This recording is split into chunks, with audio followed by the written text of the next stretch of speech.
Hello everyone, welcome back to my YouTube channel. So आज हम discuss करने वाले हैं मोल के बारे में, दैट इज मोल कंसेप्ट। तो ये lecture 9th 10th as well as 11th 12th के लिए भी इम्पोर्टेंट है, क्योंकि 11th 12th में भी ये कंसेप्ट आता है। तो मोल क्या होता है?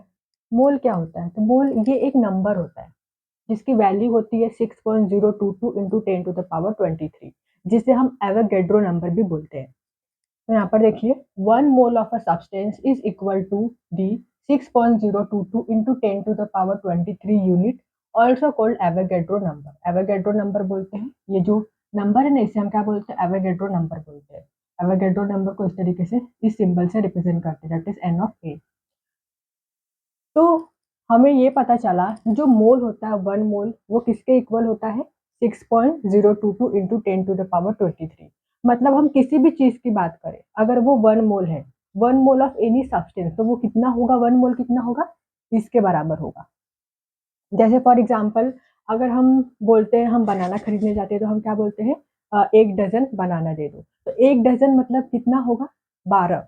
ठीक है, तो वो हमें 12 बनाना देगा। वैसे ही 1 मोल इज इक्वल टू कितना होता है? इतना होता है। जैसे यहाँ पर देखिए, 1 मोल ऑफ ऑक्सीजन एटम। तो यहाँ पर ऑक्सीजन के कितने एटम होंगे? हमने 1 मोल बोल दिया ना, 1 मोल ऑक्सीजन के एटम, मतलब 6.022 इंटू 10⁻23 ऑक्सीजन के एटम। या फिर हम बोल दे 1 मोल ऑफ नाइट्रोजन मॉलिक्यूल। तो कितने मोलिक्यूल होंगे नाइट्रोजन के? 1 मोल बोला है तो 6.022 इंटू 10⁻23 नाइट्रोजन के मॉलिक्यूल होंगे।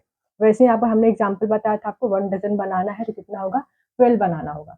वैसे ही 1 मोल कुछ भी हो, चाहे ऑक्सीजन का एटम, नाइट्रोजन का एटम, या वाटर के मॉलिक्यूल, कुछ भी, वो कितना हुआ? वो इतना होगा। जैसे यहाँ पर देखिए, अगर हम बोल देते हैं 1 मोल बनाना, तो यहाँ पर 1 मोल आ गया। 1 मोल इक्वल किसके होता है? 6.022 इंटू 10⁻23 बनाना। तो कितने सारे बनाना हो जाएंगे। ऑलराइट, देन नेक्स्ट, अब यहाँ पर जो हम मोल फाइंड करते हैं, नंबर ऑफ मोल कैसे कैलकुलेट करते हैं, वो हम डिस्कस करेंगे। तो नंबर ऑफ मोल कैलकुलेट करने के लिए आपको 3 फॉर्मूले याद रखने। कौन कौन से? तो यहाँ पर देखिए, सबसे पहला formula, number of moles is equal to given mass divide by atomic mass और मॉलिक्यूलर मास। मतलब मास है वो गिवन होगा, ठीक है, जो भी मॉलिक्यूल्स होगा या एटम होगा उसका मास गिवन होगा।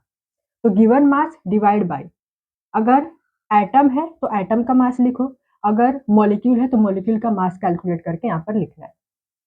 Then second formula is number of moles is equal to given volume divide by 22.4 litre, या फिर अगर डीएम क्यूब में दिया गया है तो 22.4 DM cube. Then next is third formula, number of moles is equal to given molecule और atom. अगर मॉलिक्यूल दिया है तो मॉलिक्यूल लिखो, अगर एटम दिया है तो एटम का लिखो। तो गिवन मॉलिक्यूल और एटम डिवाइड बाय 6.022 इंटू 10⁻23। तो ये 3 फॉर्मूला हम यूज करेंगे और इनके ऊपर हम अभी करने वाले हैं न्यूमेरिकल। तो सबसे पहले आप इसे नोट डाउन कर लो। तो यहाँ पर हमें फाइंड करना है number of moles.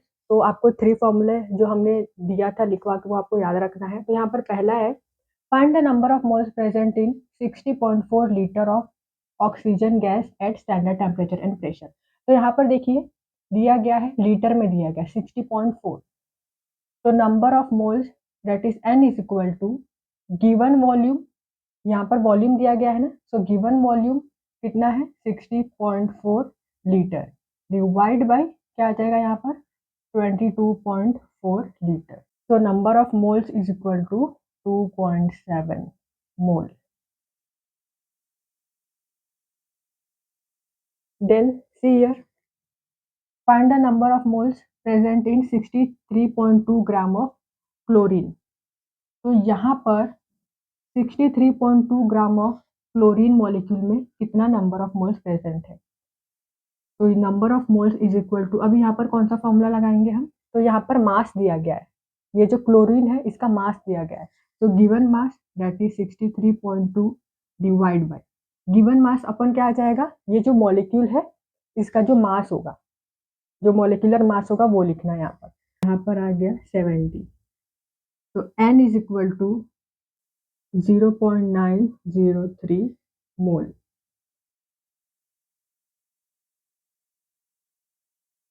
Then next, see here, अभी यहाँ पर क्या दिया गया है, 12 इंटू 10⁻24 मॉलिक्यूल्स ऑफ ऑक्सीजन में कितने नंबर ऑफ मोल्स प्रेजेंट है। तो यहाँ पर ऑक्सीजन का मॉलिक्यूल दिया गया है, तो फॉर्मूला क्या यूज करेंगे, number of moles is equal to given molecule divide by 6.022 into 10⁻23।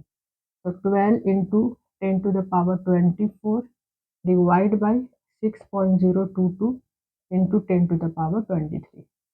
तो यहाँ पर number of moles is equal to 20। Then see this one. तो अभी यहाँ पर देखिए गिवन मास दिया गया है H2SO4 का, तो number of moles is equal to given mass divide by ये जो H2SO4 है इसका मॉलिक्यूलर मास क्या होगा, आपको कैलकुलेट करना पड़ेगा। तो कैलकुलेट करेंगे तो यहाँ पर आ जाएगा 98।